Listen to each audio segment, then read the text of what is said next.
Para eu não esquecer, a Jussara, nossa irmã, pediu para lembrar o encontro das mulheres sábado, às 16 horas. A nossa irmã Sabina, esposa do reverendo Fábio, vai estar aqui palestrando para as mulheres. E ela faz um apelo, se for possível, para as mulheres trazerem um prato para tomar um café no final disso, ou um brinde para o sorteio, tá? Então, a entrada é gratuita, mas assim, Deus toca o seu coração você trazer um pratinho de alguma coisa no café, ou como ela disse, um brinde para a hora do sorteio, tá bom? Vamos orar? Vamos ficar de pé? Santo Deus, eu quero te agradecer, Pai, pela oportunidade, mais uma vez, de estarmos aqui para estudar a tua rica palavra. E ela realmente é muito rica, ó Deus, porque não é fácil estudar essa palavra, entender, processar, é mesmo pela iluminação do Espírito Santo, porque é muita sabedoria condensada. Mas que o Senhor nos ilumine agora, para que, sendo nós ainda pó, mas que o teu Espírito nos capacite a entender das coisas celestes, das coisas espirituais. Especialmente hoje, cuja pretensão nossa é estudar um pouco sobre quem o Senhor é. Isso é muito difícil, Senhor. Então, sem a tua ajuda, sem o entendimento da revelação da tua palavra, não é possível. Nós te pedimos a tua mediação em nome de Jesus, e também pedimos a tua rica bênção sobre as crianças que vão para a salinha. Pedimos a Deus por irmãos e irmãs que estão enfermos, seja com dengue, Covid, ó Deus, ou qualquer outra enfermidade. Venha ministrar a cura sobre eles em nome de Jesus. E eu peço também a Deus pela família do Cris, que estava Deus a caminho no encontro dos seus familiares, para um motivo tão difícil que é o sepultamento da sua mãe. Esteja com ele em nome de Jesus e com todos mais que sofrem. Pai, nós confiamos na tua bondade, na tua paciência, na tua misericórdia. Em nome de Jesus. Amém. Amém. Podem sentar e as crianças podem ir nessa linha. Irmãos e irmãs, estamos hoje no terceiro encontro, da série de 10 encontros que nós nos propusemos, estudando teologia reformada. Nós já vimos aqui juntos, já conversamos, que teologia é o estudo da revelação de Deus, a revelação da palavra. Então, estudar teologia é estudar Bíblia. Todo estudo bíblico pressupõe um estudo teológico. E que é muito importante, como a gente já viu, porque facilita que a igreja confesse publicamente a sua fé, viabiliza também um conhecimento acumulado ao longo dos séculos, isso é trazido para nós, e também nos abençoa porque traz a unidade do corpo, a unidade confessional, a unidade de esperança. Então nós já conversamos bastante que uma igreja sem estudo teológico é uma igreja que pode seguir qualquer vento de doutrina, qualquer novidade, qualquer coisa que apareça, ela vai caminhar e vai seguir, porque ela não foi alicerçada no fundamento. Lembra que Jesus disse: aquele que ouve as minhas palavras e as pratica é o sábio e prudente que constrói a casa sobre a rocha. Então, o que é construir a casa sobre a rocha? Sobre o entendimento e a prática da palavra de Deus, certo? Nós vimos na semana passada o primeiro capítulo sobre religião, revelação e escritura. Vimos que todo ser humano é religioso, essencialmente religioso, porque a sede da religião está no coração. Deus já colocou isso no nosso fenótipo. Vimos também que sem revelação, esse ser humano que é religioso vai ficar perdido. Ele vai começar a adorar uma série de coisas. Inclusive hoje, ouvindo o Deuteronômio, quando Moisés fala de novo a lei do povo antes de morrer, ele faz questão de enfatizar: não façam para vocês imagem que tem no céu, tentando esculpir Deus em forma de homem, em forma humana. Não caiam na tentação de olhar para os animais do pasto e querer fazer para vocês algo, um quadrúpede, como se fosse Deus. Não caiam na tentação de olhar para os animais tentar também de alguma maneira representá-lo como uma divindade. E aí ele vai lembrando essa palavra de diversas formas, porque o ser humano, sem a revelação de Deus, ele vai olhar para a natureza e vai querer adorar a natureza. Isso é um grande problema, não é? Mas Deus, na sua bondade, se revelou a nós e mostrou que Ele é o Criador, e toda a criação foi feita para a sua glória e para nos abençoar como parte e coroa dessa criação de Deus. E que a Escritura Sagrada hoje é o registro dessas revelações especiais de Deus, não é? As visões, os sonhos, tudo mais, de todas as formas que Deus falou no passado, nas teofanias, foram registradas e estão na Escritura Sagrada, que nos mostra como Deus vai se revelando. E na máxima revelação, Deus se mostrou através de Jesus Cristo. E como o próprio Cristo disse: quem me vê a mim, vê o Pai. Então, quer dizer, não tem mais nada para mostrar que Deus Pai, porque Jesus é a expressão clara do ser de Deus. Até aqui, tranquilo? Tranquilo mesmo? Posso dar a prova? Então tá bom. Hoje nós vamos falar sobre o ser de Deus.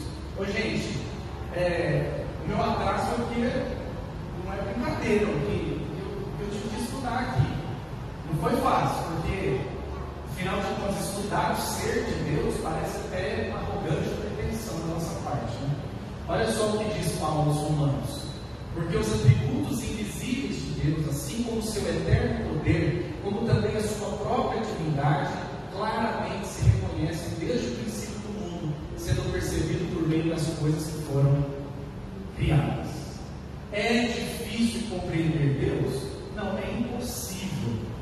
É impossível conhecer a Deus completamente.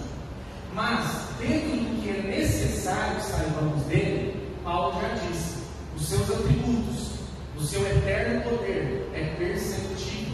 Mais adiante, inclusive, ele fala que os seres humanos são, por esse motivo, indesculpáveis. Estão errados os agnósticos. Já ouviu falar do agnosticismo? O agnóstico, eu digo que é o ateu covarde. Porque o ateu diz claramente assim, eu creio, porque o ateu também é uma pessoa de fé, porque não tem evidência para dizer que Deus não existe. É a fé dele. Deus não existe. Ele fala isso com a fé. Beleza. O agnóstico é aquele que diz assim: pode ser que exista um Deus, mas é impossível saber quem ele é. É impossível chegar até ele. É impossível. Então, quer dizer, eu não vou dizer que Deus não existe. Pode existir, mas nunca saberemos. O agnóstico diz isso. Mas a Escritura Sagrada, e hoje o que nós vamos ver juntos aqui, diz que Deus não pode ser compreendido em todo o seu ser, porém Ele se dá a conhecer dentro daquilo que a gente precisa conhecer. E isso através de um conhecimento que nós chamamos de inato. Como assim um conhecimento inato? É um conhecimento que a gente nasce com ele. Pastor, mas o que um bebê sabe? Muito mais do que a gente pensa, porque quem ensina ele a sugar o leite? Quem ensinou para ele que quando você acender uma luz no olho dele, a pupila, vai fechar? Quem ensinou o seu joelho, se você bater nele, ele vai levantar a perna? São reflexos. O que a gente chama de reflexo é aquilo que é inato, aquilo que é do ser humano, aquilo que vem do nosso fenótipo, da genética, do fragmento. Eu chego a dizer que o ser humano é essencialmente religioso porque ele nasce com isso dentro dele. Deus colocou a eternidade no coração do homem sem que esse saiba discernir todas as coisas. Quando o bebê nasce, quando você nasceu, quando eu nasci, é claro, a gente não consegue discernir quem é Deus. Pelo conhecimento inato, a gente não é capaz de discernir de quem é Deus. Mas já há um conhecimento, já existe um conhecimento prévio dentro de nós, e que isso se manifesta nas diversas religiões, nos diversos lugares do mundo. Então, dentro de nós já há um conhecimento, uma necessidade de se conhecer Deus. E isso vai ser refinado, isso vai ser retificado, né? Corrigido, se tiver alguma deturpação. E vai ser refinado num conhecimento que Deus se revela, que é o chamado conhecimento adquirido, na revelação natural, mas sobretudo na revelação especial. Ou seja, todos os seres humanos nascem com um pré-conhecimento de que existe uma divindade. Através da revelação geral, quando ele vai percebendo o mundo à sua volta, quando ele vai percebendo a si mesmo, ele já começa a compreender um pouco melhor. Lembra a linguagem bíblica, quando diz assim, que vós sendo maus, sabeis dar boas dádivas aos vossos filhos, quanto mais vosso Pai que está no céu? A maternidade já é um conhecimento inato da nossa relação com Deus. E quando nós conhecemos a Deus na revelação especial, que é a Bíblia, quando a gente lê a Bíblia, medita nela, e aí o conhecimento adquirido, ele é um conhecimento que exige de nós reflexão, raciocínio e argumentação na Escritura Sagrada. Não é um negócio que cai de graça. Ali é um conhecimento. Se você disser, todo mundo conhece a Deus, não, todo mundo conhece uma fração mais insuficiente de quem é Deus. Mas o conhecimento suficiente para a salvação e para o relacionamento com Deus, esse demanda a revelação especial que é a Bíblia, e demanda de quem quer adquirir esse conhecimento, estudo, reflexão, relacionamento com esse Deus que se revela. Eu sei que você gostaria de aprender de Deus por osmose. Deus me mostra através de uma visão, Deus me mostra através de um sonho, porque eu tenho uma preguiça danada de ler a Bíblia. Eu pego a Bíblia, eu vou ler e sinto sono. Eu vou lá ouvir um estudo bíblico do pastor, mas eu durmo do início ao final. Então, querido, você nunca vai chegar ao conhecimento de Deus, porque esse conhecimento agora, que é o adquirido, exige esforço da tua parte. Certo? Então, o ser de Deus pode ser conhecido? Sim, nós temos um conhecimento inato, insuficiente. Mas, sobretudo, Deus, por sua bondade, se revelou, e agora nós podemos ter o conhecimento adquirido. Adquirido onde? Vocês sabem, né? Onde? Na Bíblia. E o que a Bíblia vai falar sobre Deus? A Bíblia vai falar que Deus é um ser puramente espírito. Vamos lá. Deus é um ser puramente espírito. Desmanche na sua cabeça toda a ideia de Deus em forma humana. Desmanche na sua cabeça toda a ideia daquele velhinho barbudo sentado no trono. Desmanche isso na sua cabeça. Deus não tem forma. A Escritura Sagrada vai dizer para nós que Deus é Espírito e de infinitas perfeições. Ai, pastor, mas ficou tão fora, não consigo nem imaginar. Parabéns, é isso mesmo. Deus é inimaginável mesmo. A Bíblia vai dizer, olha só, lá em João 4:24, Deus é Espírito e importa que os seus adoradores o adorem em Espírito e verdade. A Escritura também vai dizer, e aí sendo um ser espiritual, que Ele também é um ser pessoal. Pessoal. Quando eu falo que Deus é Espírito, não estou te falando de uma energia cósmica, não. Porque a energia não tem vontade, não tem sentimento, não tem propósito. Ele não é pessoa. E a Bíblia vai dizer que esse Deus que é espiritual, Ele tem sentimento, vontade própria e tudo mais. Olha só, disse-me Jesus: Filipe, há tanto tempo estou convosco e não me tens conhecido. Quem me vê a mim, vê o Pai. Como dizes tu, mostra-nos o Pai. Lembra quando Jesus está já despedindo dos discípulos em João 14, na ceia, e aí Filipe pede para ele: Senhor, mostra-nos o Pai. E aí Jesus precisa falar para ele: olha, se você me vê, está vendo o Pai.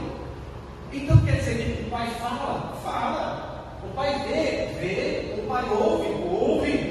O Pai ama. O Pai tem profundo senso de justiça? Tem. Ele é santo. E todas as características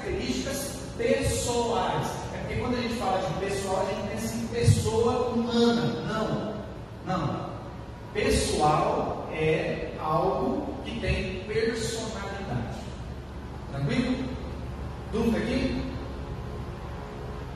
Deus é infinitamente perfeito. Lembra que tem a definição? Um ser de infinita perfeição. Então Deus é esse ser infinitamente perfeito. Ó Senhor, quem é como tu entre os deuses? Quem é como tu, glorificado em santidade, terrível em feitos gloriosos, que operas maravilhas? Aqui, depois de tudo que Deus fez pelo povo, saindo do Egito, Deus fazendo grandes sinais e maravilhas, o povo precisa constatar, e da boca dele sai uma expressão de reconhecimento de que esse Deus é incomparavelmente perfeito e poderoso. Mas ao mesmo tempo, esse Deus é simples, ou seja, ele e suas perfeições são um e a mesma coisa. Opa, peraí, tudo isso que ele é simples, é que na teologia essa palavra simples vai trazer a ideia do seguinte: Deus não tem perfeição, ele é perfeição. Deus não tem amor, ele é o amor. Deus é simples porque Deus não pode ser fracionado, segmentado.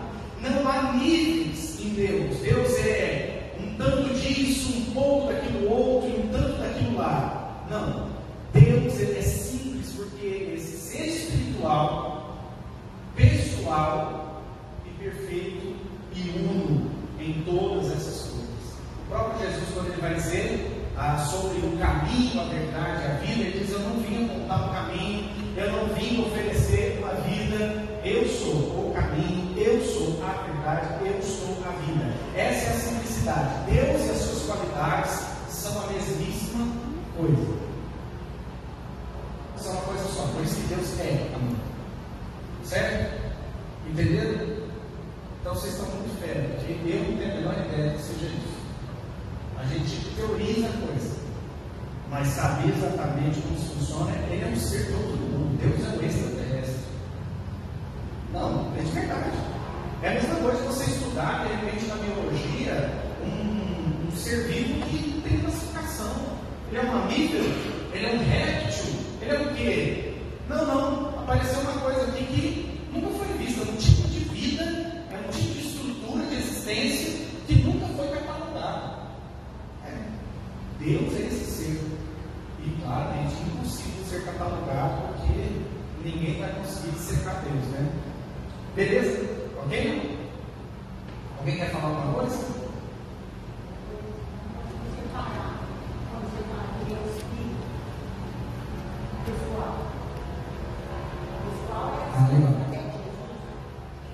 Não, em Jesus, até Jesus se encarnar,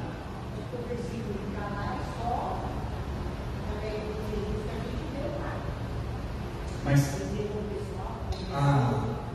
não, a questão dele ser simples é dele ser pessoal, só a dúvida é dele ser pessoal.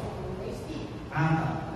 Deus é Espírito, o Pai é Espírito, o Filho é Espírito e o Espírito Santo é Espírito. Deus triunfa é Espírito.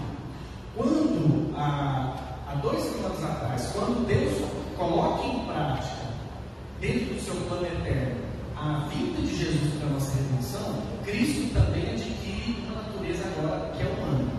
Então Jesus, por isso que a gente fala que ele é divino humano. A questão divina dele, sendo um filho, essa designação de filho, que significa eternamente gerado no Pai, daí remete à Trindade, isso é antes, né? É eterno isso, né? Então ele é Espírito. Mas em dado momento na história humana, Jesus assumiu figura humana. Então, como ele vem revelar o Pai, ele Filipe está pedindo para ver o Pai, Jesus está dizendo para ele o seguinte: olha, tudo bem, aqui tem carne e osso, mas o que eu estou mostrando para vocês, para além disso, é o próprio Pai, o caráter do Pai, a pessoalidade, o relacionamento, as características pessoais de Deus manifestam aqui. Exatamente. Beleza? Agora vamos ver, a Bíblia, quando vai revelar esse Deus que é Espírito, pessoal, infinitamente perfeito e simples, não traz um currículo vitae de Deus, né? Ele não traz para a gente um exame detalhado, mostrando as características, o material que é feito, né? Essas coisas todas. Não, como qualquer um de nós poderia ser analisado. Não, a Bíblia vai apresentar Deus dentro do que a gente pode entender dele, através de nomes e de atributos. Quando a gente olha para a Escritura, na interação de Deus com o seu povo, Deus age de maneiras extraordinárias e diferentes a cada momento. Por exemplo, quando Deus aparece para Moisés na sarça ardente, e Moisés pede para Deus dizer o seu nome, Deus diz para ele que eu sou, o Deus eu sou. Ali a gente recebe o nome de Deus. Outras mais situações, outros nomes vão aparecendo. Por exemplo, no Velho Testamento aparece o nome El, ou Elohim, que tem o significado Deus forte, Deus poderoso.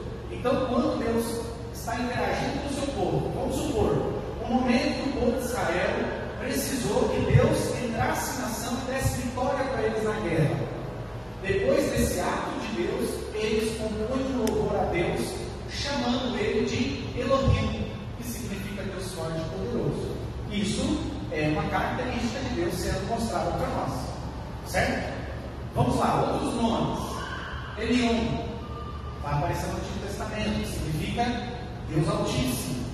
Outro nome, Adonai, que significa Deus que governa, Deus que dirige, o grande rei de todas as coisas. Outro nome que aparece é o Shaddai, grande Deus que abençoa e conforta seu povo. Então, quando o povo de Deus queria dizer que Deus é aquele que abençoa, que Deus é aquele que conforta o povo nas suas dificuldades, então eles chamavam Deus de El Shaddai. Também quando Deus entrava com intervenções nos poderes da natureza, parou de chover lá em Elias, depois Elias ora e chove. Quem é o Deus que está agindo ali naquele momento? É o Shaddai, é o mesmo Deus, com nomes diferentes. E o nome mais famoso e mais chamado, tido como o nome mais sagrado, que aparece justamente lá na sarça com Moisés, é o nome Yahvé, que também é transliterado por Jeová ou Javé. É o mais sagrado e que deriva do verbo hebraico ser, ou seja, o eterno, o Deus imutável. Eu sou o que sou, ontem, agora, para sempre. Porque aqui evoca o atributo de Deus, que é a eternidade. E Deus, para Deus, não existe passado, nem presente, nem futuro. Deus é eterno. Quando eu falo que não existe, gente, é de verdade o que eu estou dizendo. Não quer dizer que Deus não envelhece, o tempo vai passando e Deus não envelhece. Não, para Deus o tempo não passa. Nossa, mas existe isso em algum lugar onde o tempo não passa? Na eternidade. Mas pastor, como que é isso? Não sei. Não sei, porque nenhum de nós foi criado fora do Cronos, que é o tempo cronológico que a gente conhece. Somente Deus habita o Aion, que é o tempo eterno. Quando Deus pensou em nos criar? Hoje. Quando Deus criou? Hoje. Quando o ser humano caiu em pecado para Deus? Hoje. Quando é que Jesus veio? Hoje. Quando é que Jesus vai voltar? Hoje. Porque para Deus é o eterno hoje. Por isso ele é o Deus eu sou.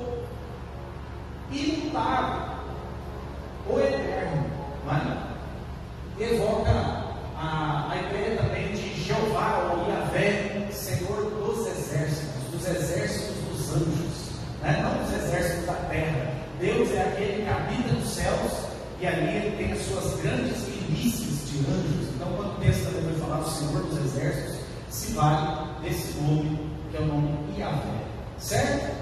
Então, se você me perguntar quem sou eu a partir do meu nome, você pode perguntar para Jesus, né? Quem é Jesus a partir do nome dele? Jesus significa Salvador. Veja, o nome já designa quem é a pessoa e o seu propósito. Quem é Deus? Ele é Elohim, Elion, Adonai, El Shaddai, Yahvé. Quem sou eu, Anderson? Filho de André. E o nome do meu pai é Iramar.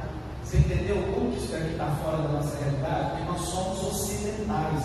O Ocidente ocidental não linka nome à personalidade, nome a propósito divino. Tá? Então não linka. Agora, para eles isso era realmente muito importante. Tanto é que eles davam o nome depois de um tempo. Porque o contexto de nascimento da criança, né, já trazia a ideia.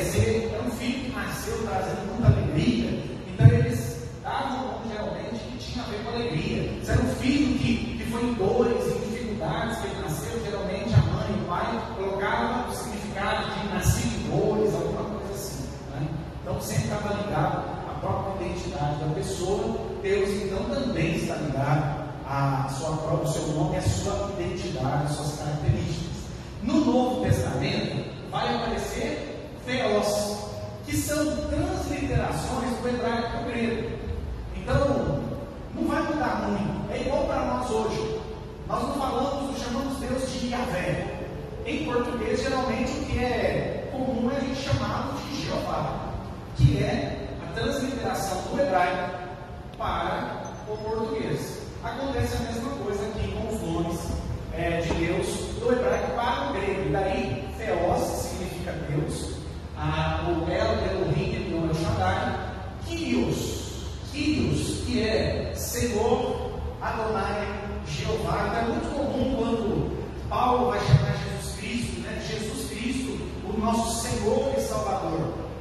O Senhor, a palavra em grego para Senhor, na grandiosíssima maioria das vezes, é Kyrios, que também era um título usado para governantes e reis lá naquele tempo passado. Então você queria chamar alguém que tem poder, que tem domínio, você chamava de Kyrios, certo? Agora o Novo Testamento traz uma novidade, no Antigo não aparece. Agora no Novo Deus recebe um nome novo, ou melhor, ele nos dá a permissão de chamá-lo por um novo nome. E quem nos dá essa permissão, quem entrega isso para nós, é aquele que revelou o Pai, que é Pater. Ou seja, no Novo Testamento, a partir do Novo Testamento, Deus se revela ao seu povo, não mais como o Deus Criador, o Deus que domina, e que há uma certa distância. Não, Ele continua sendo Deus poderoso, Deus terrível, Deus que domina, porém, Ele se permite agora uma relação paternal. Ok? Então, através desses nomes, a gente já tem uma ideia de quem Deus seja. Sim ou não? Beleza? Dúvidas até aqui? Agora Deus também vai se revelar através dos seus atributos. Atributos. Alguém chuta o que significa atributo?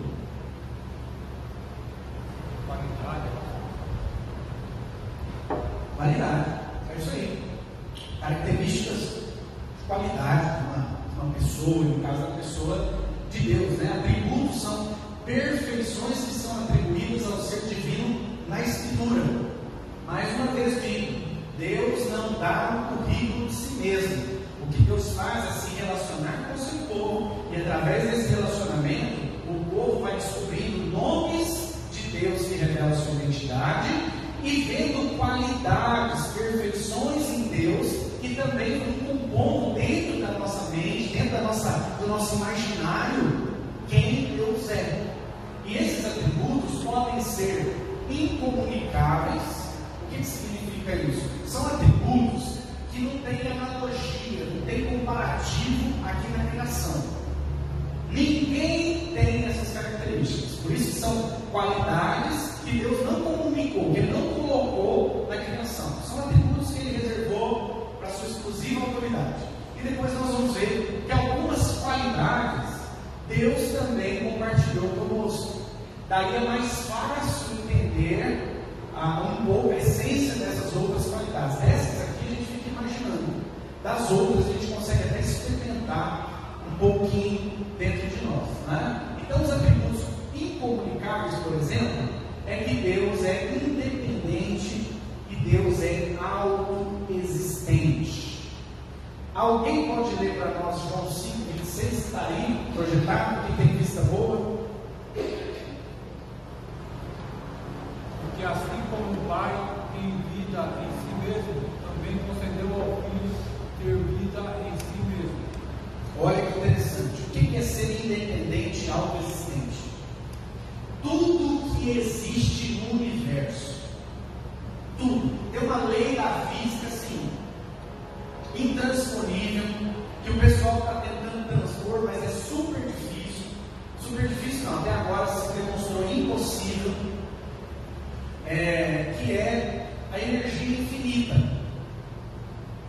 energia infinita. Por exemplo, o carro elétrico. O carro elétrico, eu pensava na minha cabeça de ignorante, né? Lembrando que eu não sou das exatas, né? Então eu não tenho obrigação nenhuma mesmo de saber. Mas eu ficava pensando assim: se o carro elétrico tem geradores, quando ele freia e tudo, pode gerar energia, eu pensei, olha, só precisa então de um arranque, porque depois que ele começa a andar, ele produz a própria energia e vai embora. Não é assim que funciona, né? Vocês são mais inteligentes que eu. Não dá, né? A energia está sempre se transformando em alguma coisa, em calor, em movimento. E aquele carro que se movimentou, que esquentou, ele perdeu, ele nunca consegue conservar ali dentro toda aquela energia. O mais perto de alguma coisa muito duradoura é essas energias nucleares, né? Que aí já tem outro problema, né? Que é extremamente perigoso. O resíduo disso depois é um grande problema. Mas fato é que na natureza, em nós, em tudo que a gente conhece, até no sol, o sol é uma grande bola de fogo, de explosões contínuas. Mas há uma previsão que um dia o sol vai parar. Porque em um momento o material vai acabar, o que produz aquela combustão vai deixar de gerar combustão. Ou seja, tudo que existe, por mais poderoso e energético, tem combustível ali, está acabando. Está acabando. Está virando outra coisa. Não é? Deus é o único ser autoexistente. Deus é o único ser independente. Ele não precisa de nada fora dele. Ele não precisa estar ligado a nada para ser satisfeito com quem ele é, para ser feliz. Deus não precisa buscar poder de energia. Ele não precisa fazer fotossíntese, sabe? Ele não precisa, ele não tem metabolismo humano que a gente come, né? Para poder estar pedalando na bicicleta, você tem uma paçoquinha, né? Beber uma água para dar uma levantada na glicose. Por quê? Porque não é só pedalar, senão a gente quebra, como a gente já diz, né, no linguajar. Então, Deus não. Deus é aquele que deu start em tudo. O poder dele, pelo poder da sua palavra, existe todas as coisas. E ele sustenta, ele continua sustentando, porque o teísta, ele acredita que Deus deu start e agora as coisas estão rolando, como o relojoeiro que tirou o relógio, deu corda e saiu vazado. Não, nós queremos que Deus não só criou tudo a partir do seu poder, como ele continua sustentando todas as coisas. Mas nada do que ele criou, se ele tirar a mão, nada do que ele criou, se ele tirar a sua providência, permanecerá em ordem. Prova disso é o pecado, que a criação muito boa de Gênesis, quando o homem pecou e se separou de Deus, ela já entrou em grande colapso. Mas ainda assim Deus continua e ele permanece com a sua graça, ele permanece com a sua providência, ele não retirou totalmente. Então por isso que as coisas não se desfazem. Lembra a palavra? Que todas as manhãs se renova o negócio de Deus para nós, que é a causa de nós não deixarmos de existir. E o que é? A sua misericórdia. As misericórdias do Senhor se renovam a cada manhã e são a causa de não sermos consumidos. Ok? Tem outro texto também que diz: ó profundidade da riqueza, tanto da sabedoria como do conhecimento de Deus, quão insondáveis são os seus juízos e quão inescrutáveis os seus caminhos. Quem, pois, conheceu a mente do Senhor, ou quem foi seu conselheiro? Aqui está falando acerca da independência e da autoexistência de Deus na sabedoria. Deus precisa que alguém diga. A gente tenta, né? Você já se pegou fazendo isso? Tentando, na sua oração, contar para Deus qual seria o melhor desfecho daquela história da sua vida? Pois é, mas Deus, a mesma perguntinha que ele fez para Jó, depois que Jó reclamou de tudo que ele perdeu, né? E aí Deus perguntou para ele: onde você estava quando eu lancei os fundamentos do mundo? Onde você estava? Porque você está querendo bater como igual, né? Então vamos ser igual. Onde você estava? O que você pensa que é? Então Deus é autoexistente em todas as coisas, no seu poder, na sua sabedoria, na sua providência em todas as coisas. Outro atributo que só pertence a Deus é a infinitude. Infinitude é a ideia de tudo que pertence ao ser de Deus não tem medida ou quantidade. Vocês acham que Deus é sábio? Quem é que acha que Deus é sábio? Mas quão sábio Deus é? Muito ou pouco? Hã? Muito. Mas tem algum muito que dê para quantificar esse muito? Muito tem alguma escala cartesiana aí, um plano cartesiano para a gente mensurar? Deus está aqui agora, você acredita nisso? Mas o quanto que Deus está aqui agora? Você acredita que Deus é tão grande que Ele caiba em todos os lugares que Ele criou? Em todo o cosmos, em tudo? Você acha que Ele... Mas será que pedaço dele está aqui agora? Porque assim, você pode deitar na sua cama, e aí seu corpo esparramado na cama ocupa toda a cama. Mas para que lado está a cabeça? Para que lado está o pé? Você já ouviu falar que Deus é onipresente? Já ouviu falar que Deus é onisciente? Você já ouviu falar que Deus é onipotente? Isso tem a ver com o atributo de infinitude. Deus, Ele não é só sábio, Ele é toda sabedoria.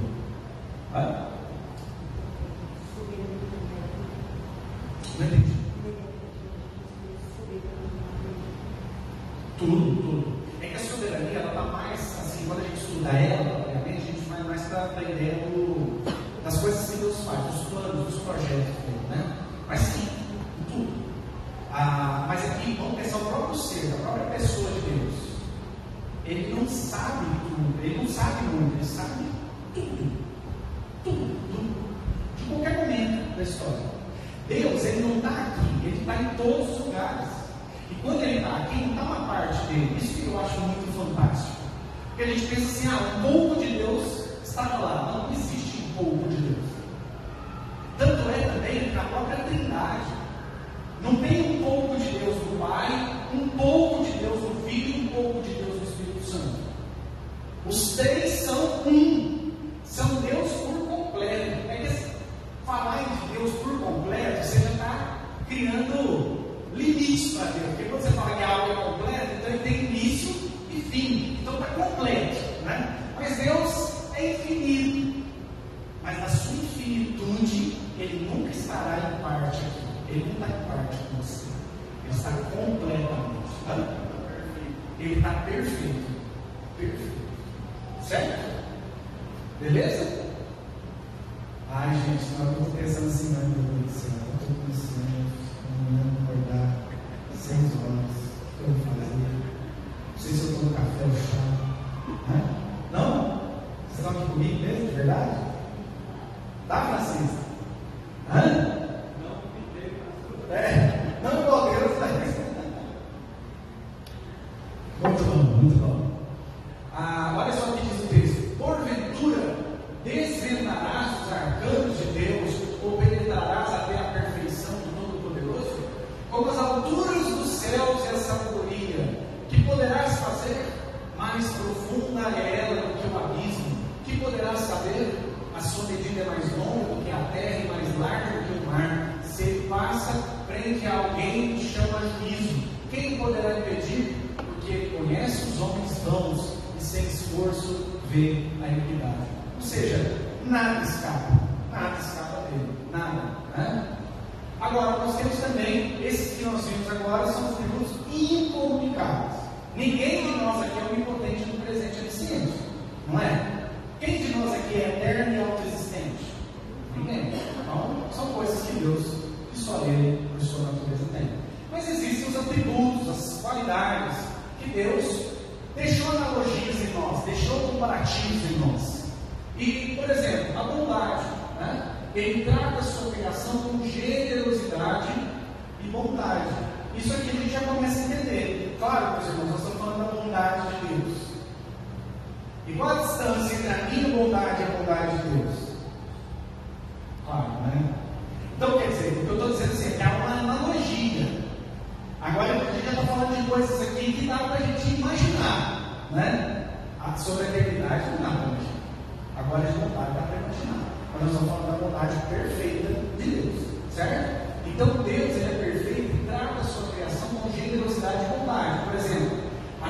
justiça é como as montanhas de Deus, os teus juízos como um abismo profundo. Tu, Senhor, preservas os homens e os animais.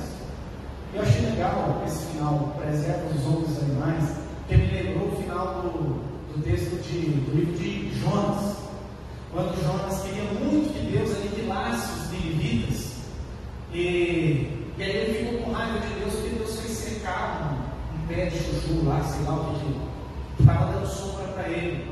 E aí Deus pergunta para ele: você tem dó de uma planta que cresceu, que você não teve trabalho nenhum, e não tem dó de mais de 100 mil homens e mulheres e de animais?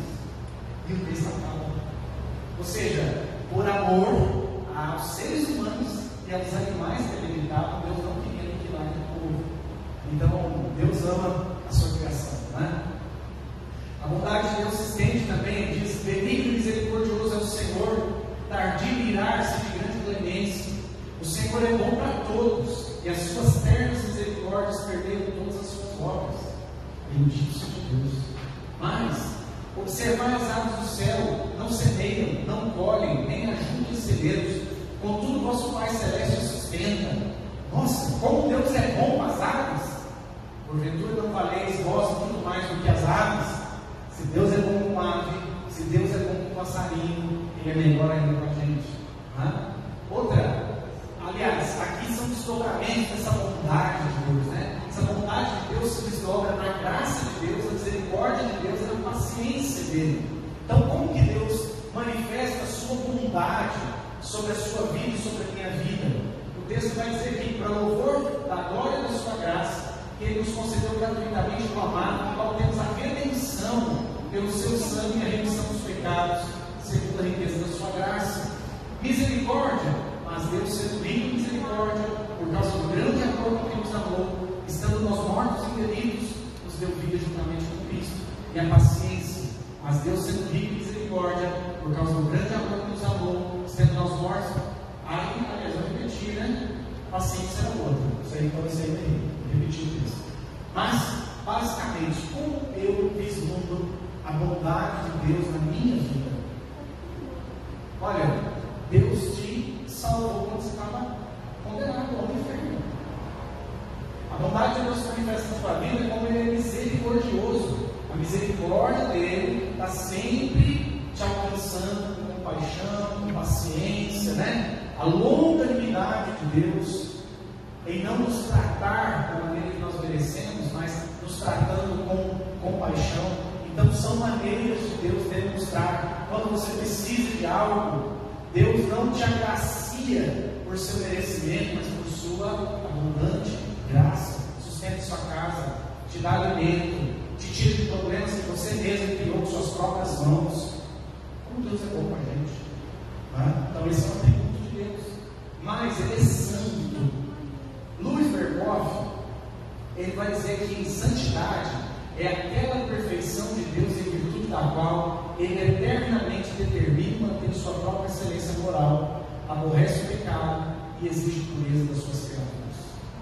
Santidade é uma qualidade que Deus tem, que o mantém sempre em excelência moral, Ele próprio, aborrecendo toda forma de pecado e inclusive exigindo das suas criaturas também santidade. Quando Ele diz: vós seres santos, porque eu sou santo. Santidade, santo, o que significa a palavra santo? Lembra? Separado.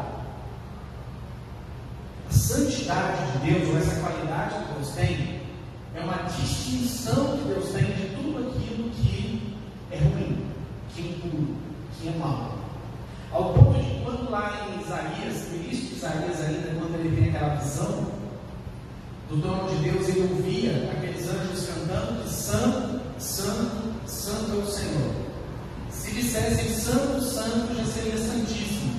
Mas quando diz 3 vezes santo, santo, santo, está dizendo que Ele não é só puro, Ele é de uma pureza totalmente diferente de tudo que já se conheceu. É um chamado totalmente outro. Totalmente outro. Isso aqui a gente não conhece. Isso aqui a gente não experimentou, nem antes da queda, nem estado de pureza original o ser humano foi tão distinto quanto Deus.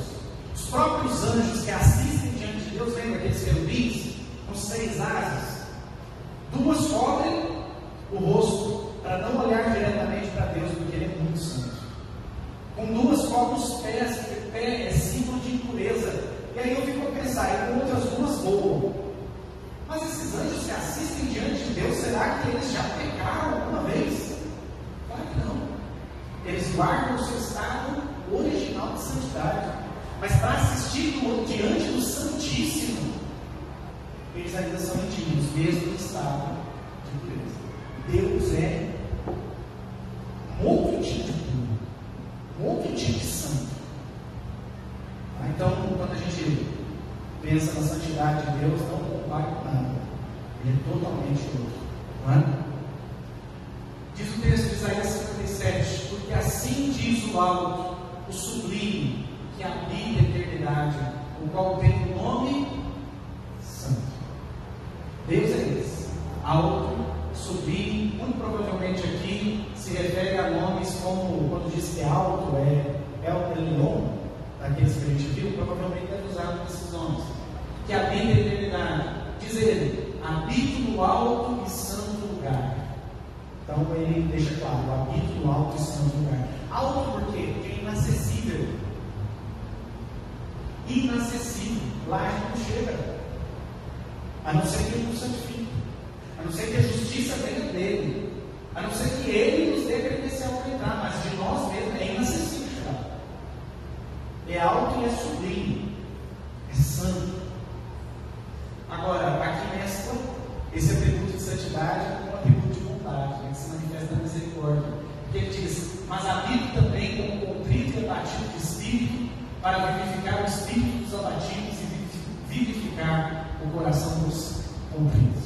Olha que coisa maravilhosa. Por isso que eu digo assim, Deus é simples. Ele e os seus atributos são uma coisa só. A gente fica particionando Deus. Ele é justo. Porque Ele é amoroso.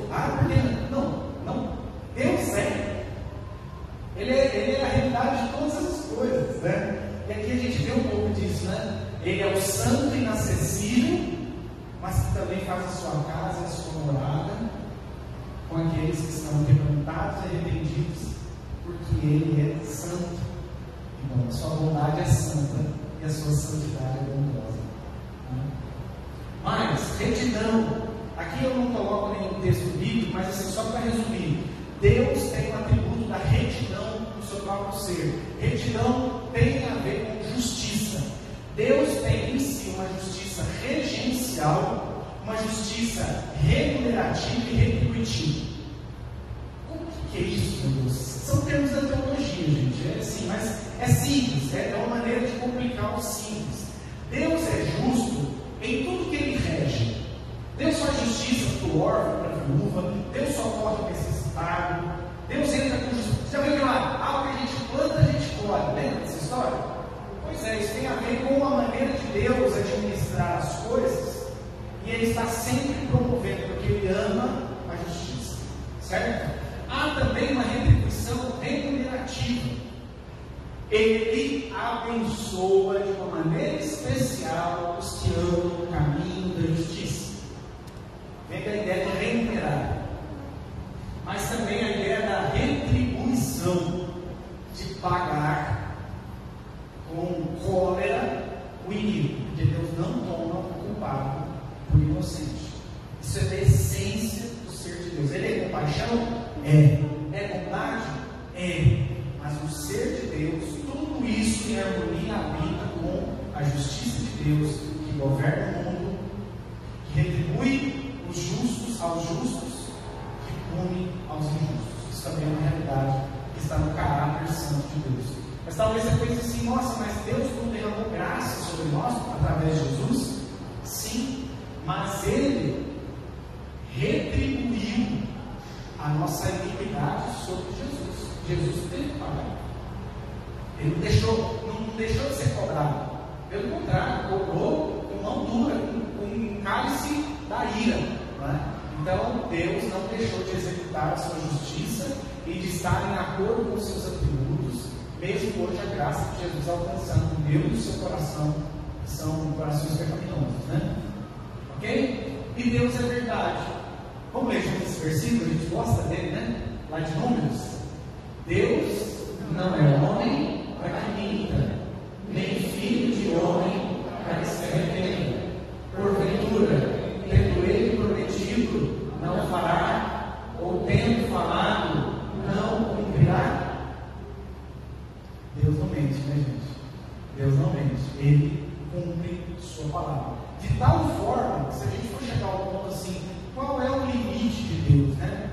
Qual é a limitação que Deus tem, sendo Ele todo-poderoso? A limitação é a sua própria palavra, porque Ele não mente acerca de si mesmo, Ele não volta atrás da sua palavra, Ele é imutável, então Ele não vai mexer naquelas bases que Ele mesmo estabeleceu. E nós vamos concluir com a soberania de Deus. Soberania de Deus também é um atributo dele, tá? Esse daqui é um atributo incomunicável, tá? Eu não coloquei ele junto com os incomunicáveis lá, porque eu queria dar uma atenção especial para ele, mas é um atributo incomunicável. Não somos soberanos, certo? A gente não manda em nada, ok? Soberania de Deus. Deus é o Criador. Isso aqui já dá o direito de patente a Deus. Como assim? Ué, se Ele criou, Ele é dono do que Ele cria. Ele é Senhor do que Ele cria. Não? Ele é o Criador, o soberano que planeja e dirige toda a criação. Deus tem planos para a criação que é dele. E Ele dirige essa criação dentro dos seus planos, que, como diz o texto de Jó, nenhum dos planos de Deus pode ser frustrado. Deus jamais é frustrado em qualquer dos seus planos. Beleza? Então, pastor, o que é soberania de Deus? Soberania é um atributo, é uma qualidade, é um direito inerente de Deus, como Criador, de ter planos para a sua criatura e dirigir a execução desses planos dentro do seu poder, assim, indizível, irrevogável. Ok? Beleza aqui? Vamos ler um texto que fala sobre soberania? Eu sou o Senhor, e não há outro. Além de mim não há Deus. Eu te cingirei, ainda que não me conheças, para que te saiba, até o nascente do sol e até o poente, que além de mim não há outro. Eu sou o Senhor e não há outro. Olha quantas vezes ele repete: não há outro, não há outro, não há outro. Eu formo a luz e crio as trevas, faço a paz e crio o mal. Eu, o Senhor, faço todas essas coisas. Aqui dá uma mexida naquela visão nossa, né? Esse Deus de amor piegas, né? Nessa ideia assim, desse Deus que não julga, desse Deus que não contraria, desse Deus que está preocupado com o seu plano, com o meu plano, né? Com o meu projeto, o seu projeto. Aqui ele está trazendo uma profecia através de Isaías, dizendo que no tempo certo ele levantaria Ciro para poder libertar o seu povo do exílio. E quando ele está falando, ele diz o seguinte: olha, eu vou levantar um homem que nem me conhece. Porque eu quero que vocês entendam uma coisa: eu não tenho autoridade só sobre os crentes. Eu tenho autoridade sobre tudo e sobre todos. Porque a gente fica pensando assim: Deus tem autoridade sobre os crentes que estão na igreja, mas a política, o presidente da república, os governadores, os governantes deste mundo, os homens mais ricos deste mundo, esses porque não aceitaram Deus como seu Senhor e Salvador, estão fora do domínio de Deus. O que ele está dizendo isso? Eu dei a vida, mas eu também mato. Eu chamo o iníquo e faço o que não é, vira ser. Eu faço o que eu quiser, eu coloco o meu plano em ação,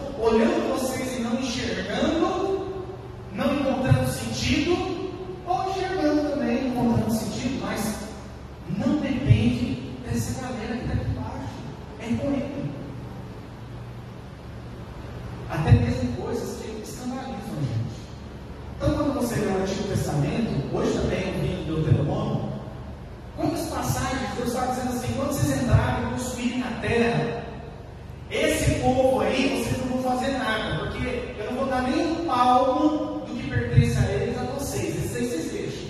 Mas aquele outro já encheu a medida da iniquidade, ou seja, já deu. Tudo que eles fizeram até agora já deu. É para entrar lá, é para matar os homens, as mulheres e as crianças. E Deus fica irado com alguns que não mataram mulheres. E Ele diz o seguinte: é para vocês voltarem lá e terminarem o serviço. Ou vocês não se lembram que foram essas mesmas mulheres que, amando de Balaão, veio contaminar os homens de Deus, levando eles à prostituição. Arranque o mal do meio de vocês. Irmãos, não existe um Deus no Antigo Testamento e um Deus no Novo Testamento. Existe só um Deus. Esse Deus é imutável. Ele é o mesmo, o seu senso de justiça é o mesmo. Sua soberania é a mesma. É que no Antigo Testamento, Deus se revelou de uma maneira especial, despertando temor no seu povo. E depois no Novo Testamento, Jesus vem revelar completamente o Pai, trazendo a nós o amor desse Pai e a fé nesse Deus. A principal palavra da religião do Antigo Testamento é temor, e a principal palavra do Novo Testamento é fé. Então você vê ali movimentos diferentes, mas é o mesmo Deus se revelando paulatinamente. É o mesmo Deus mostrando todo o seu caráter e o seu projeto de parte para nós. Ok? Beleza. Dito isso, algumas considerações. Primeiro, dentro da soberania de Deus, nós temos a vontade secreta e a vontade revelada. Como assim, pastor? Deus domina sobre tudo e não tem nada que escape do controle de Deus? Sim. Sim. Ai, pastor, que coisa mais maravilhosa, né? Que Deus curou o fulano. Olha como Deus é soberano e Ele cura as pessoas. É. Quando a gente olha a soberania de Deus, isso é uma maravilha. Mas Deus também é soberano para não curar. Entendeu? Ele é soberano para permitir um monte de coisa, porque na sua soberania, inclusive, deu ao ser humano, Adão e Eva, livre-arbítrio. Deus é tão soberano ao ponto de entregar para aquele homem, para aquela mulher, mesmo Deus sabendo de tudo, mesmo Deus decretando todos os fatos da história, Deus deu esse livre-arbítrio para Adão e Eva. Na sua soberania, Ele assim determinou. Agora, puxa, mas por que aconteceu assim? Aí nós estamos dentro da vontade revelada para algumas coisas a gente entende, foi revelada a nós. E grande parte, eu digo que a maioria de tudo, não foi revelada a nós. E aí tem uma palavra no Deuteronômio 29, né, que diz: as coisas encobertas pertencem ao Senhor nosso Deus, porém as reveladas nos pertencem, a nós e a nossos filhos para sempre, para que cumpramos todas as palavras desta lei. O que Deus não revelou e guardou por sua exclusiva sabedoria, nós não vamos ficar tentando entender. Certo? Daí a gente tem que parar, até porque a gente fica inventando umas curiosidades, sabe? Umas perguntas que não tem. Quando eu digo para vocês, irmãos, a Bíblia não fala sobre esse assunto. Mas assim, eu vejo a frustração na hora no rosto do crente. Porque o crente quer, pastor, tá, mas não tem na Bíblia, mas não tem em outro lugar. Não existe um livro dos contos históricos do passado, não sei o quê. Tá, mas você vai ter um monte de coisa. Você vai ter um livro de Enoque que vai falar um monte de coisa. Mas o que é inspirado está na Bíblia é só Gênesis. Gênesis que liga falar qualquer coisa. E aquilo que não falou pertence a Deus. Se Deus não revelou para mim e para você, é porque a gente não tem que saber disso. Igualmente nas lutas, nas provações da minha e da sua vida, você não tem sentido naquilo que Deus fez, isso é porque o sentido é para Ele. Deus contou a Jó porque tudo aquilo aconteceu. Chegou um dia que Deus falou para Jó: não, Jó, foi o seguinte, é que certo dia Satanás estava passando por aqui, e eu conversei com ele sobre você, e ele quis te colocar à prova e eu permiti. Então aguenta aí, não erra não, vacila não, viu? Você encontra ao longo de todo o livro, os 42 capítulos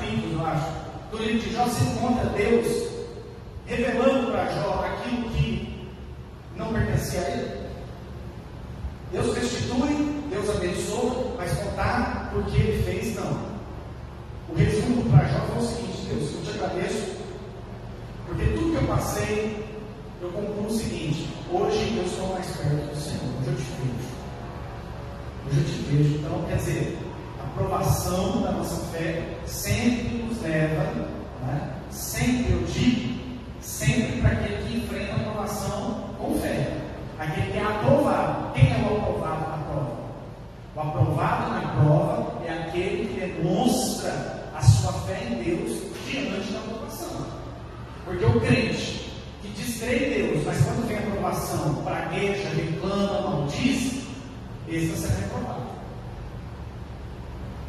Está perdendo uma grande oportunidade de ver Deus, de se aproximar de Deus, de ter um relacionamento profundo com Deus, de amadurecer seu caráter cristão. E é isso que Deus quer mostrar. O que nos pertence é: sofra com fé, que você vai ver meu rosto, mas sofra com fé. Porque fé, se eu te contar por que eu estou fazendo isso, logo precisa mais de fé. Certo? Então as coisas reveladas pertencem a nós. E aí cumpre a nós. Que coisas reveladas nós temos? 66 livros, 39 do Antigo e 27 do Novo. Tudo que pertence a nós. E você está fazendo pergunta de quantos anos cabe na cabeça do alfinete e não lê nem a Bíblia, que fala um monte de coisas que você precisa saber, que te pertence. E está querendo saber das coisas que Deus ocultou pela sua soberana vontade. Sabe que a gente dá atenção no que deve? E aquilo que é nossa obrigação, a gente não está fazendo? E outra coisa importante: não é porque Deus é soberano que Ele é o autor do mal. Eu sei que há um grande conflito aí, que se Deus é soberano e governa tudo, onde está a responsabilidade do homem? Logo, tudo que o homem faz, ele está debaixo da soberana vontade de Deus. Então quem dirige o quê? Irmãos, essa é a pergunta mais complicada da Bíblia, porque ela vai tanto apresentar para nós a responsabilidade humana, porque o homem vai sim ser o autor do pecado e o grande culpado por isso, mas você vai também encontrar Deus soberano que não se surpreendeu quando Adão e Eva pecou. E Deus não inventou depois do pecado um plano B para enviar Jesus. Quando Deus chega no jardim e tudo aquilo já aconteceu, Deus já tinha um plano, porque imediatamente Deus já conta o que vai acontecer: da mulher vindo o descendente que esmagaria a cabeça do diabo. Então, pastor, onde entra isso? Que loucura é essa? Antes de tudo acontecer, Deus já havia decretado. Mas depois que as coisas acontecem, a responsabilidade é do homem que pega. Meus irmãos. É algo grande paradoxo. Você vai ter a Bíblia dizendo que nós somos responsáveis pelo mal. E a Bíblia vai dizer que Deus é soberano. Mas eu digo a vocês o seguinte: quando chegar lá, diante de Deus, eu peço para Ele terminar esse estudo que nós começamos hoje. Tá bom? Beleza? Se ainda precisar, eu peço para Ele concluir esse estudo. Tá bom? Então, só para concluir, primeiro, nós vimos que através de sua revelação podemos conhecer suficientemente quem é Deus, o ser puramente Espírito de infinita perfeição. Então a Bíblia revela para nós quem Deus é. Na Escritura, Deus se revela através de seus nomes e atributos. Pastor, como que eu vou saber quem Deus é? Preste atenção nos nomes de Deus, nos significados dos nomes de Deus. Preste atenção nos atributos que Deus recebe na Escritura. Isso é o que nós temos de informação sobre a pessoa de Deus. Pastor, mas fica um tanto de lacuna, eu não consigo entender, ainda tem um monte de perguntas.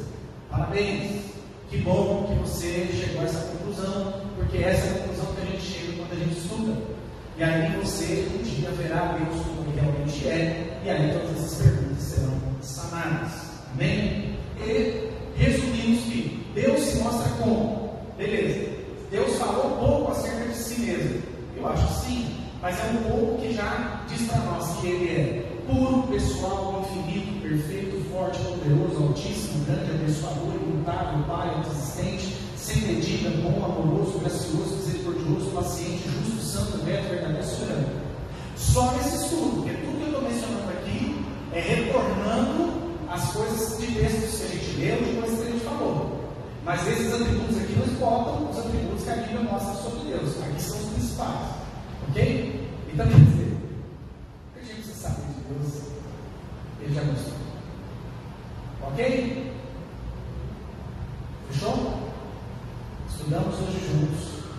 um capítulo da teologia que se chama ontologia, o ser de Deus.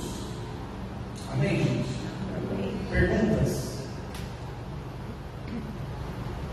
Quando fala que Deus se revela para cada um de maneira individual, o que é esse se revelar?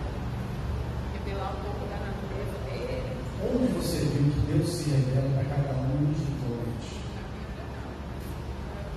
Quanto mais você busca, mais você se revela. Tá. Então vamos lá. Deus se revela para todos na sua escritura. Tá? Então, revelação diz respeito à visão que os profetas tiveram, as teofanias e tudo isso sendo registrado na Bíblia para nós. Então lembra que foi revelado, nos pertence, nos em todo o seu povo. Você pode ter uma experiência pessoal tendo contato com essa revelação que é de todos. Deus não se revela individualmente. Então não tem uma coisa assim que Deus mostrou que Ele é para você e que mostrou para mim. Talvez eu não li ainda aquele trecho, eu ainda não orei, não pedi iluminação do Espírito Santo e ainda estou imaturo naquilo. Né? Então você teve essa experiência pessoal. Mas Deus se revela individualmente, não. Ele se revelou na Escritura.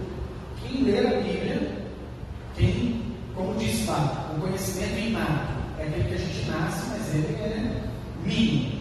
Tá? O conhecimento é adquirido, pois o adquirido, aí é o segredo de cada um de nós. Porque ele se revela. Ninguém não vai ter nenhum desculpado diante de Deus naquele tempo. Certo? Ô, gente, pergunta alguma coisa aí. 50% estava dormindo, a outra estava no quarto, comendo muito, alguma coisa. 2% estava dando cotovelada no outro, sem alegria. Não sei se é absurdo, se é da. Fica na dúvida. Alguma coisa, Valentim?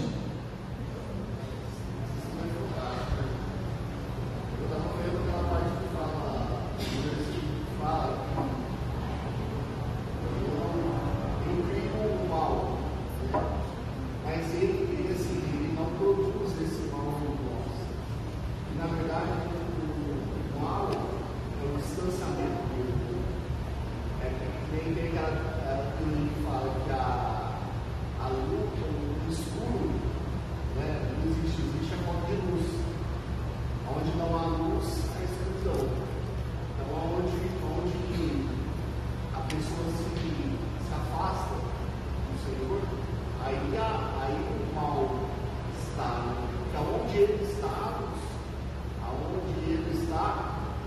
onde ele governa, né? Sim. Não, tudo isso que você falou é mais absoluta verdade. O mal é a ausência da graça de Deus. Onde a graça de Deus se exclui, né? E ela é retirada pelo pecado, né? Pela negação da sua presença, ali, tanto é que o inferno nada mais é que somente a presença da ira justa de Deus, não da graça. E aí você perde o sofrimento.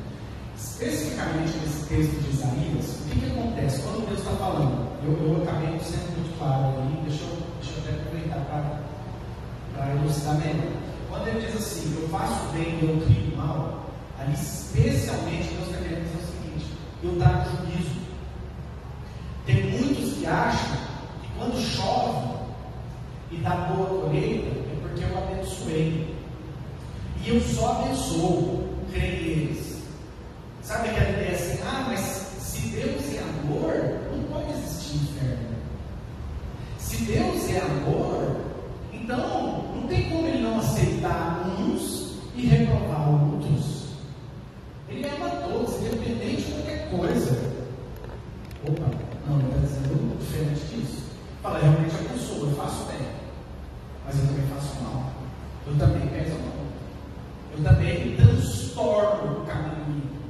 Eu sou para ele, eu derramo cólera. Então a ideia é essa, sabe? Eu faço bem, mas eu também faço mal. Então essa ideia desse Deus bonzinho, desse Deus faz vista grossa, esse Deus manso, cachorro manso, sabe? Que não morde, não é verdade. Opa, exatamente, porque se ele for esse cachorro manso, ele está cumprindo sua função, né? Tanto é que você vai lá na sua fazenda, lá você coloca o cachorro para olhar a fazenda. E aí chega o ladrão do trator, Ele passa, ele faz coça a cabeça, brinca, fica com a barriga para cima, e o ladrão monta no trator e rouba o trator. Aqui, ele perdeu o seu propósito, aquele cachorro perdeu o propósito. Porque é bom que ele seja bom com os da casa, mas é bom que ele seja feroz com os que não são da casa. Então Deus é justo, porque Ele é o que tem que ser, na medida certa para todas as coisas.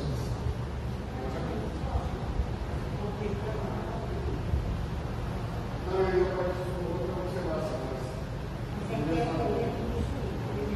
falou uma santidade, uma justiça, se for lá para o Antigo Testamento, o povo Deus destruía.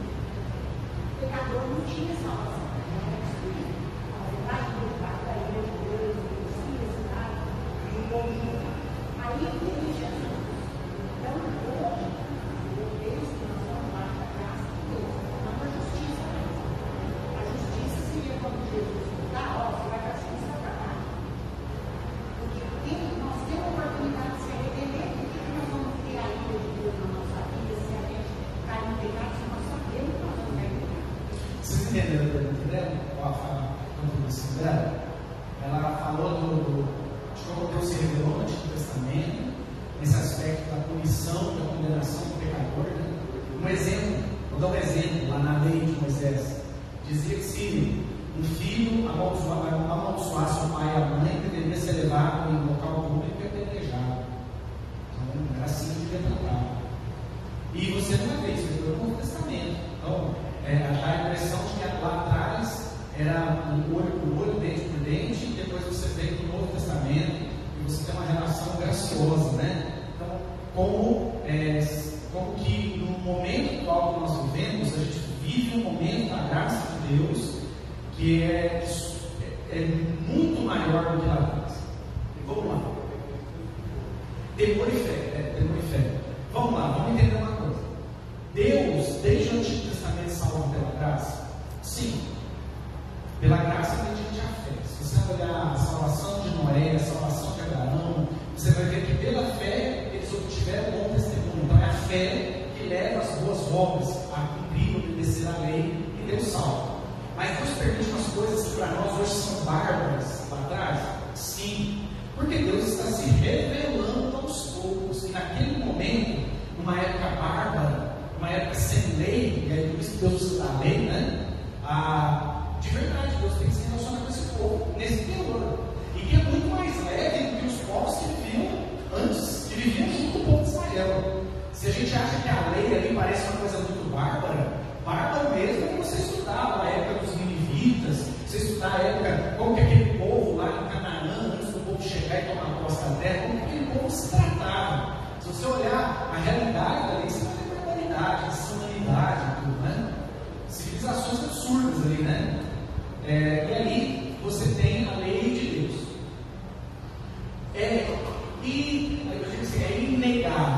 É inegável que Deus agiu de maneira graciosa lá atrás. Mas fica muito mais evidência os atos de juízo de Deus ali.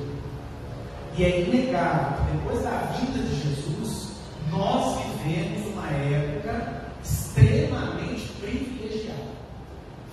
A prova disso é o seguinte: mesmo aqueles que foram salvos no passado, pela graça mediante a fé, irmãos, lá não tinha Espírito Santo para todo mundo, não. O Consolador não estava como está hoje. Então essa bênção, lembra, nos últimos tempos, Deus converteria o coração dos pais aos filhos, dos filhos aos pais, derramaria o seu Espírito sobre toda a carne, os velhos, os moços, as crianças. E foi isso que aconteceu lá no Pentecostes. Deus derramou. E aí a Bíblia chama essa época de últimos dias. Nos últimos dias Deus vai fazer isso. E esses últimos dias já tem 2000 anos. Né? Então veja que a gente vive uma época inegavelmente privilegiada. Temos a Bíblia Sagrada inteira, Gênesis, Apocalipse. Temos o testemunho de Jesus completo. Temos o Espírito Santo que conduz ao arrependimento, ao quebrantamento. Temos acesso como nunca antes à presença de Deus através do sacerdócio universal, que agora todos em nome de Jesus podem falar com Deus Pai. Então é fácil. nós vivemos um momento de graça incomparável, né? Então, Deus é o mesmo? Deus é o mesmo. Qual é o momento agora? O momento agora é de maior entendimento, um entendimento mais completo de quem é esse Deus, do seu caráter amoroso também, que coexiste com o seu caráter justo. E agora, me diga uma coisa: qual será a medida de justiça de Deus para o povo do nosso tempo, tão privilegiado? Lembra que Jesus disse lá, haverá mais juízo para essas cidades aqui, que não me receberam, do que para Sodoma e Gomorra no dia eterno. Ou seja, Deus vai trazer mais juízo para nós. Tivemos a visita de Jesus, do que, quando eu digo para nós, é para o nosso tempo, para a nossa época. Então, uma pessoa que se nega a crer em Jesus hoje, há mais juízo contra ela do que juízo do povo de Sodoma e Gomorra, porque nós vivemos esse momento da graça. Então, rejeitar essa graça, o que mais? O que mais essa pessoa espera? Se ela rejeitar o Filho de Deus, o que mais? Não tem mais o que fazer, a não ser o duro juízo de Deus. Aí, nesse caso, ele faz o bem, ele faz o mal. E ele vai fazer muito mal. Muito mal. No dia eterno, ele vai fazer muito bem para os que se converteram, os que são de Cristo. Mas ele vai fazer muito, mas imensurável mal para aqueles que não são de Cristo. Na verdade, isso aqui, na transfiguração, né, a gente tem, por exemplo, a própria palavra graça, vitória, glória. Se você olhar, por exemplo, lá atrás, são tudo homenagem a Deus pagãos. Mas o Espírito, na sua revelação, nos dá o sentido de que graça, favor e merecido de Deus. Não é nome de ninguém, não. Vitória é o que nós vamos ter em Cristo, né? E glória é aquilo que nós vamos ter de volta, né? No momento em que nós formos glorificados. Então, mesmo que a caducidade da lei venha e faça um desserviço, né, em relação a isso, como ele falou, o próprio Espírito vai nos dar a revelação correta, a direção correta. É que Deus conta de volta para si que pertence, né? O pecado, a idolatria, roubou isso, né? Deus pega de volta.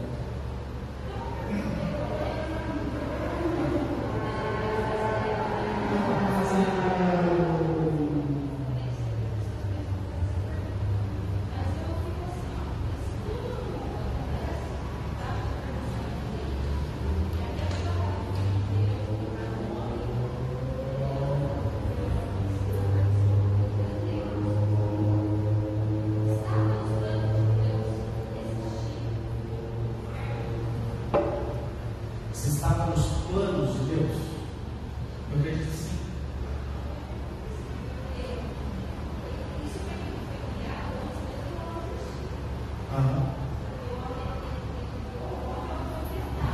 Nós vamos estudar os eternos decretos de Deus, tá? É parte do nosso currículo. Quando a gente estudar os eternos decretos de Deus, vai ficar bem claro para nós que Deus, ele não sabe dessas coisas por presciência. Não, é porque ele sabe do passado, presente e futuro. Então ele sabia, não é ele que criou, não. Deus criou. É dele isso, né? Aí entra dentro daquela questão que eu acabei de falar agora. O limite entre a soberania de Deus e a responsabilidade humana. Para a gente que tem essa mente limitada, parece que não faz sentido. Parece que há uma contradição nisso, não é? Porque você vai encontrar na Bíblia Sagrada que Deus está cumprindo, assim, meticulosamente o seu plano. Não está fugindo nada do projeto de Deus. Nada. Não é como nada, assim, dentro dele, o homem pecou e aconteceu tudo isso daí, toda essa tragédia. Mas aí é a responsabilidade do homem pelo mal e a soberania de Deus que governa tudo. Então, a cabeça da gente faz o mal. E aí, sim, cai naquela mesma história, né? Que se o Espírito Santo é que converte o ser humano, por que ele não converte todo mundo? Por que nem todo mundo vai ser salvo? Entendeu? Então, são coisas que nos está encoberto. O que está revelado é que Deus é soberano. Confie nisso. Ele está dirigindo tudo. Outra coisa, o homem é responsável pelos seus pecados. Outra coisa, prega o Evangelho, porque os que são da vida não se convertem. E ele, Jesus, nos deu essa obra. Entendeu? Então, o que nos pergunta está revelado nos pertence. A gente tem que pegar nisso e seguir firme. E agora, essas perguntas que ficam e às vezes inquietam a gente vai precisar ter a paciência de esperar aquele dia glorioso e que tudo vai fazer sentido para nós. Que a gente vai ver a Deus como ele realmente é. Vocês estão falando, nem esse Novo Testamento, ele vai classificar para cantadas. Não se deixe enganar, ninguém pode enganar a Deus. A pessoa sempre olhará em quem seria bem-vindo, apenas para satisfazer a sua natureza humana, olhará dessa natureza, ruína e morte. Bem, quem semeia para a carne colherá ruína e morte. Isso aí, de Deus não se zomba. Quem vive na carne, no pecado, ou seja, não anda no Espírito, mas anda na carne, vai colher da carne mal. Mas quem anda no Espírito, vai colher do Espírito os bons frutos disso que é vida.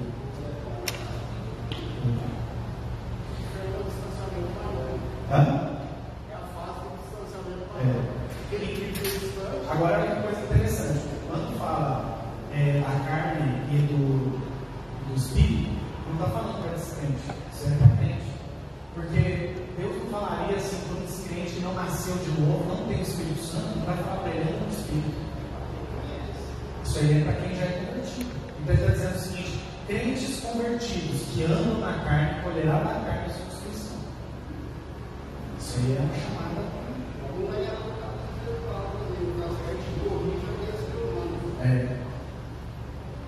Beleza, gente, vamos orar?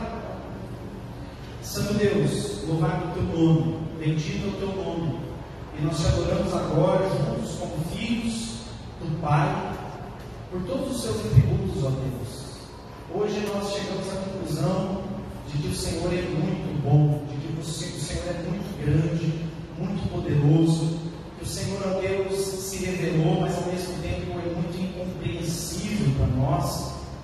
Haja vista essa pergunta da minha irmã Ângela, Senhor: onde vai a responsabilidade humana e a tua soberania? É claro, Senhor, que eu não vou ficar perdendo tempo sofrendo com isso. Eu sei que naquele dia eterno todas as coisas farão sentido. Até lá, queremos nos apegar naquilo que o Senhor já mostrou, naquilo que o Senhor espera de nós, como o irmão Aguinaldo aqui bem mostrou, que andemos todos nós no Espírito Santo, que a presença desse Deus infinito em nós, para que a gente possa viver os frutos do Espírito para a glória de Deus Pai. Senhor, que o conhecimento que vai se acumulando agora da palavra não nos torne pessoas arrogantes, ó Deus, nem pessoas que se acham demais, mas que isso nos conduza à humildade e à santificação. No nome de Jesus, que a boa palavra que está vindo ao nosso coração possa produzir em nós corações convertidos. No nome de Jesus. Leva-nos em paz para casa agora, Senhor.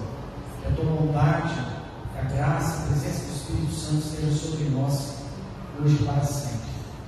Amém. Irmãos e irmãs, vamos tomar o nosso café. Lembrando que sábado tem encontro das mulheres, hein?